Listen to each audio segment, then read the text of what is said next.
Maybe it's all about taking the current funnel and just focusing on increasing the donation amount. Or maybe it's all about just getting more leads into the database. Or maybe it's like a combination. But I feel like kind of the working backwards and like by focusing on the KPIs is something that I would love to see more nonprofits do.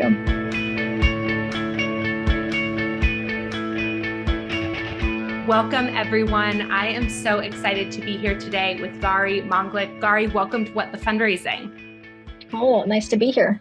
I'm so excited to be having this conversation with you today. Why don't we just kick it off with you telling everyone a little bit about your story and what brings you to your current work? Yeah. So I came to the nonprofit tech world from more of the product and tech world. My two co-founders, Angela and Catherine, they were the nonprofit domain experts, and they saw this initial problem, the problems that we ended up tackling.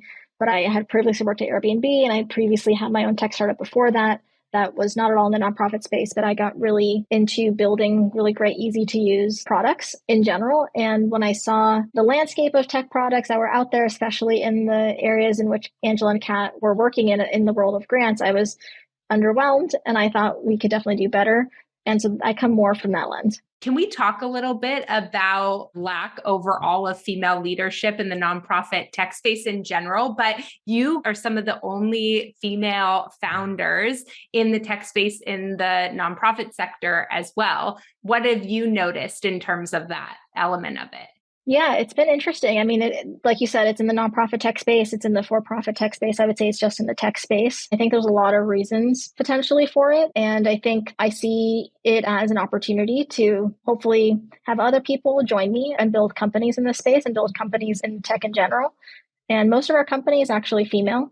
I think once you establish culture of inclusivity, a lot of people will say it's hard to hire women and things like that, but I've not found that to be the case. I'm almost trying to diversify and hire more men because we're kind of unbalanced in that way. But I think one of the big struggles that people tend to have as being a leader is fundraising, whether it's potentially nonprofit or for profit.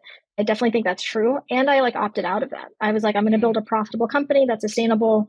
I don't need to play that game because I think the internet is now big enough. This market is big enough for us to just focus on growing sustainably. So that was another kind of approach that I took. I love that. And, it's interesting. Of course, as I was saying it, I was like, well, female leadership in tech in general is the same as what we're seeing here. I think why it feels so starkly different in the nonprofit sector is because there's so much female leadership in the sector, like 75% of the sector is women. And then you see all the sort of tech that's supporting the sector, which is primarily men. And it feels like this very sort of weird dynamic. So anyways, it's just something that I love about your company as well. But why don't you tell everyone a little bit about Instrumentl? So Instrumentl is a platform that works with nonprofits as well as grant writing consultants that work with nonprofits, helping them with everything end-to-end grants. So prospecting, research, tracking, creating your grant calendar, collaborating with your team and reporting, it can all be done in one easy to use platform. And our overall goal is to help you be generally more successful with grants. And so what that looks like for us is we are able to get our customers to use or to send out almost 78% more applications while actually having them save time each week. I like to say that your life will just be easier as a person working in grants if you use Instrumentl. That's awesome. And I'm curious, coming from the for-profit world and then into the nonprofit sector, what have been some of your sort of biggest surprises in terms of challenges that you've seen in the sector, whether it be adoption of new tech or just what's some of the things that you've noticed looking at those things in comparison to one another? One of the biggest things that I think is super interesting or was super interesting for me, it was about a previous iteration of Instrumentl. It was a big learning, and then we had to kind of change directions because it was such a big learning. And that was, we initially thought, why can't we connect nonprofits and funders directly, grant seekers and grant makers directly?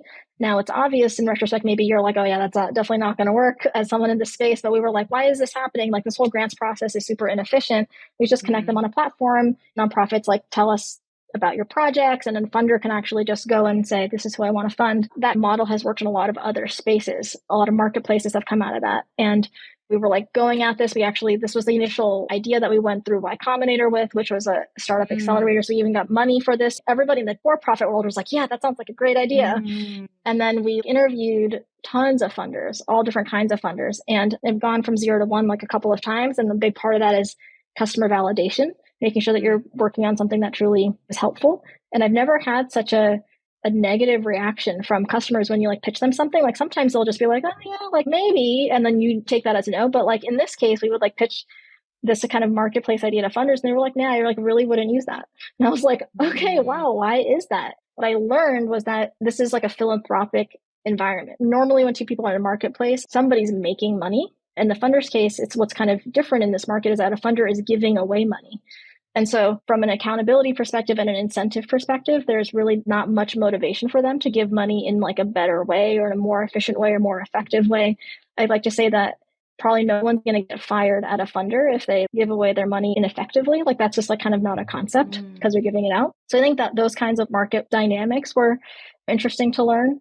And then the other thing I would say in terms of what we do today, which is offer a SaaS platform for one side of that, the nonprofits that we see have a hair on fire problem that we can actually solve. There's just like a higher bar of making sure your product is useful because a nonprofit doesn't have the benefit of being able to like take a bet on you as a tool. So you actually have to meet a certain bar of usefulness and value. I think once you achieve that, the nonprofit space is a great space to like build technology for. But on the for-profit side, if you're like a sales leader at a tech company, you're kind of like hungry looking for new tools to try to see if you can like optimize something or make something better. And I think that hunger, that drive to like potentially invest in something new is not quite there in the nonprofit sector. Interesting. Okay. The piece you said about the other iteration of the technology, I think that's actually one of the most important stories. It's really sad to me because I think it is a really inefficiency in the sector. What you're proposing to do would make everyone's money go so much farther because all of these nonprofits would spend so much less time dealing with all of the different types of grant application processes and questions. And it would just make alignment so much easier so that people could find each other. And it would probably actually increase some of the equity work if it was more of like an open source connector. So I'm not surprised, unfortunately, but I think it also illuminates, even when there is a solution available, sort of how sad it is that we don't opt into it when it ultimately increased the impact of our work in so many ways. I'm a little bummed. Yeah, I think it's that version too. Yeah, I think it's really a matter of incentives and like maybe they're changing. I think with more recent times with like COVID needing to give away money more quickly and the Black Lives Matter movement where there's more of a scrutiny on giving away more equitably, if there's like kind of a public understanding of like how to hold funders accountable or like at least be more aware of it, then that could be an incentive for a funder to say like, oh, okay, actually I need to like opt into a platform like this. But incentive, I feel like beyond just altruism, I feel like altruism is great. But if you're actually getting someone to like adopt your platform and maybe even buy something, you need to have there be something else. Yeah, but it's confusing. That's sort of a confusing dynamic in an activity that is positioned as being altruistic, the giving of money away. We're trying to like incentivize how to do that more efficiently, but it feels a little bit confusing because that activity was supposed to be altruistic. But I guess because it's altruistic, then you have the funders that are just able to make up their own rules because it's kind of like, well, I'm giving it away, so I get to decide. I think you're bringing up a really interesting point because I think maybe a lot of people would make the assumption that funders would want to give away their money in a way that was as easy as possible for nonprofits to plug in. And the fact that that isn't true, I think is actually really an important conversation to have within the sector because that has the opportunity to really change things, like having a platform like that. And I didn't know that about the previous version of the software. And it's something I've thought a lot about too. I do a lot in corporate partnerships. And I've long thought about what would it look like for there to be sort of a SaaS platform that allowed companies to sort of put in what they're looking for in terms of cross-sector partnerships, nonprofits to put in the assets they sort of had available, where they were aligned on different things, and then let the system match you up. But I think what you're telling me is there's no market for it.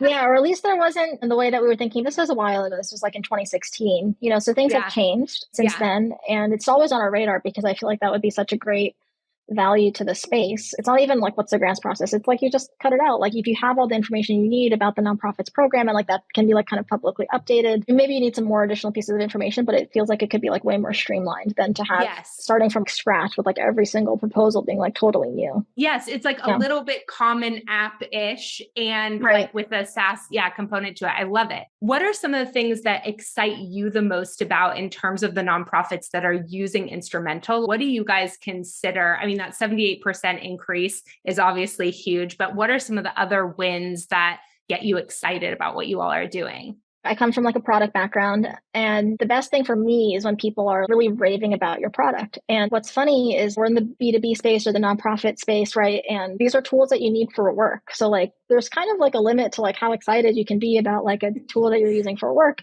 But we see people post reviews that are like, I'm obsessed with Instrumentl. And I'm like, really? You're obsessed with your grant tool? That's awesome. I can't believe we built that.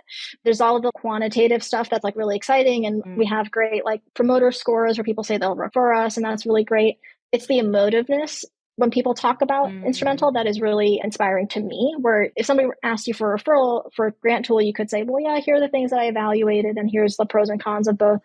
That's different than saying like, use Instrumentl. I love it. It's awesome. Like it totally saved me so much time and there's actually emotion to it. That's the kind of bar that I think we hold ourselves to. I think it's also from a business standpoint, that's really important because when you build a tool that's that useful or easy to use, you get like natural word of mouth. People are kind of spontaneously like, hey, you should check this thing out.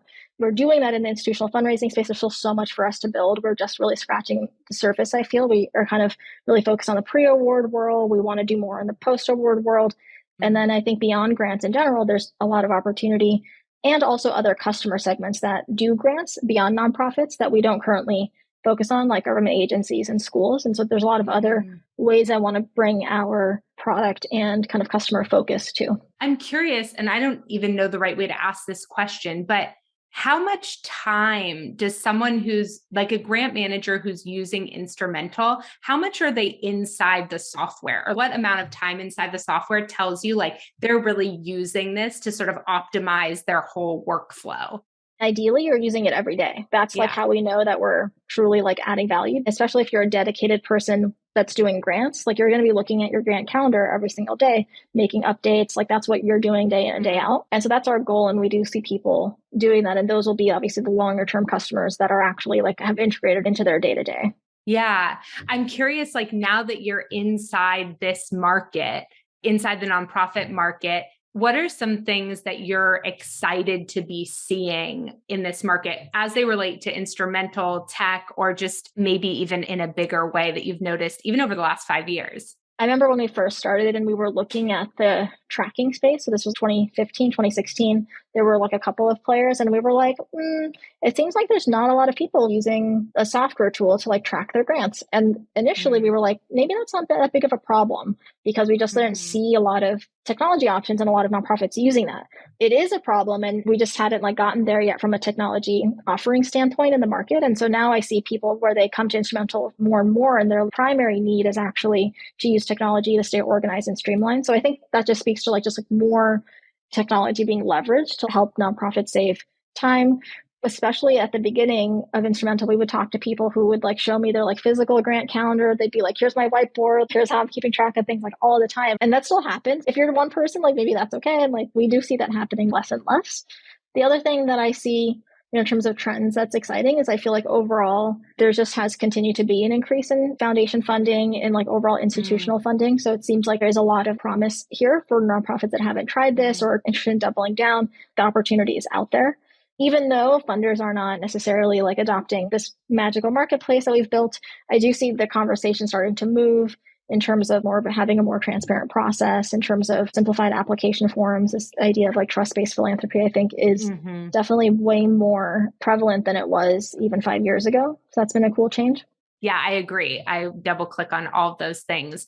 What's the average size of a nonprofit that uses Instrumentl, or do you see a big range because you occupy a pretty unique space? It's pretty broad, and I think it just kind of mirrors the distribution of nonprofits that actually exist. We have folks that are a couple $100,000 in budget that are really just getting started with grants and kind of make sense for them. And then we have universities and hospital systems with $1 billion budgets also using Instrumentl.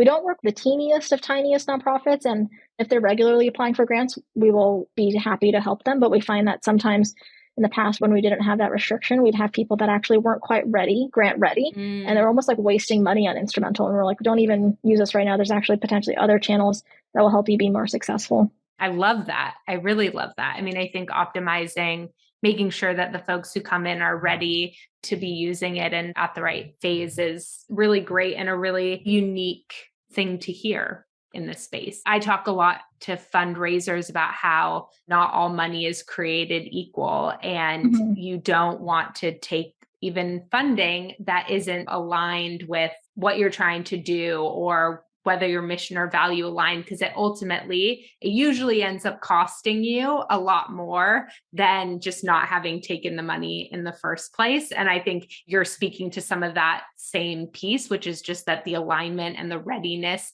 really matters so that everyone ultimately has a good experience, whether it's inside a tech platform or sponsoring a fundraisers gala and just being able to say, this is a fit and this isn't a fit. Even hearing this isn't a fit yet helps people know when they are ready, which is such a gift, I think, to give people, and something we don't see enough in the tech space because folks want to get people on their software and then it wasn't the right fit and it wasted a lot of the nonprofits' time, energy, money, and it certainly increases the hurdle each and every time they go to adopt a new tech because they got their board all excited about this thing that wasn't necessarily right, but they got sold really well on it.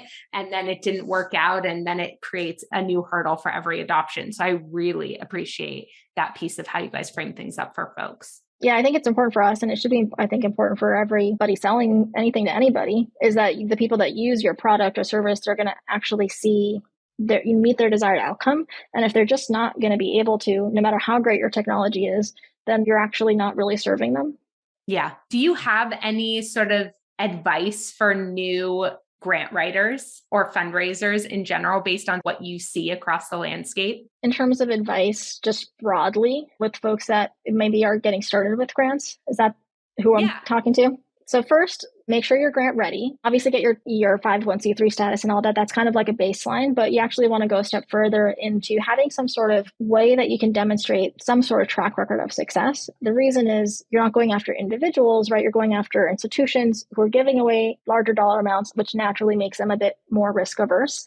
You'll want to invest that time up front to saying, I'm able to show some sort of success with my programs, some initial traction before wasting your precious time on like pursuing these larger funders. I think the other thing that I would say is, again, to like make sure that you're going to go after grants when you are going to be able to come from a place of really understanding that the ROI can be longer term. And that's the other reason that like the teeniest of nonprofits, they maybe can like submit a grant or two, but like you really need a process. I'd like to say you want to give it at least 2 years with the understanding that you are like ready and like you want to get to a place where you feel like you're a no-brainer for funders to fund you. But you still want to give yourself some time to like submit applications, get feedback, learn, continue to apply, build relationships. And so for that reason, until you get to that point, grants might not make sense, right? You might want to invest in like that gala or some other sort of thing that caters to individuals because you get a faster feedback cycle, faster ROI. The last thing I'd say is my tip for fundraising in general, and that's just about more of like a mindset thing. There's a lot of reasons that nonprofits are in this position, and it's not nonprofits' fault. It's the system, it's funders, it's a lot of things, but it can be easy to fall into this trap of feeling this like power dynamic with the funder, and there really is this unequal power dynamic. But as much as possible, you can to see if you can like flip that to realize that there are hundreds of billions of dollars going away from funders and donors. And like, you're actually solving a problem for them. They're not going to be the ones like actually working at your nonprofit. They're not doing that. So they're choosing you to like actually have that outcome happen that they want to see in the world. And they're going to give their money to the organization that they think is like actually solving an important issue and able to tell their story well. But if you can meet those things, then you're actually solving a problem as opposed to feeling like you need to request or like beg or whatever. I love that. That is totally how we talk about fundraising here. So I really appreciate that. What's a question that I haven't asked you that you wish I would ask? I guess it just goes back to like other advice. I guess like I have one other thing I could share around like concentrating your efforts. I think that one of the other things that I don't see as much of in this space is the rigor in terms of really understanding your metrics and like being able to work backwards from them. And this applies to like individuals as well as, institutional fundraising. Like if your goal is to raise $500,000 from grants over the next 2 years, I wouldn't just start from the beginning. Think about like bake in some assumptions about what your success rates might look like based on how many applications you might want to write. How long would that take? And then work an actual work plan out for the next 2 years to actually get there.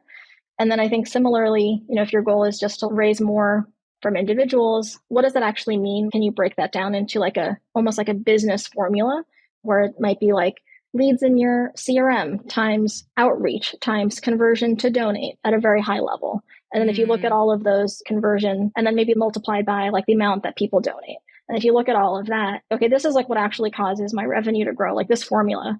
How have these levers changed over time? Which of these levers do I actually think I have some ideas for how to move? And then I'm just going to like focus on that. Maybe it's all about taking the current funnel and just focusing on increasing the donation amount. Or maybe it's all about just getting more leads into the database. Or maybe it's like a combination. But I feel like kind of the working backwards and like by focusing on the KPIs is something that I would love to see more nonprofits do. I love this. And people who are inside my program are going to think that I planted you to say that exact thing, which I did not, you guys. But we do this thing inside Power Partners called funder mapping, which ultimately essentially builds them kind of an Excel sheet with a number of different formulas that does a lot of exactly what you just said, which I think is so true. Like I will have organizations come to me and think, here's my goal for the year. I have no idea how I'm going to get there.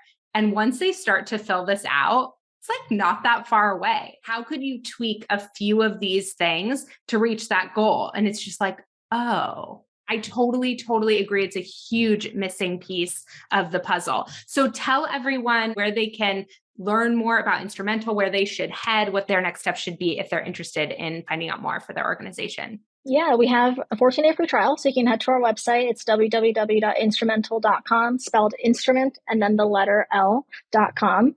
And we have a 14-day trial, so you can try us totally for free, no credit card required. So at the very least, you'll come away with some juicy grant opportunities to potentially pursue. But best case scenario, you think it's worthwhile for like a long term, and you can kind of invest in that platform to make that positive ROI in the future. We do have a discount code for your listeners, Mallory50. So if you do choose to subscribe on a monthly or annual basis, you can have a little coupon. Awesome. Thank you. And thank you so much for this conversation today. It was wonderful talking to you and getting to know you and learn more about your incredible platform. Cool. Thanks for having me.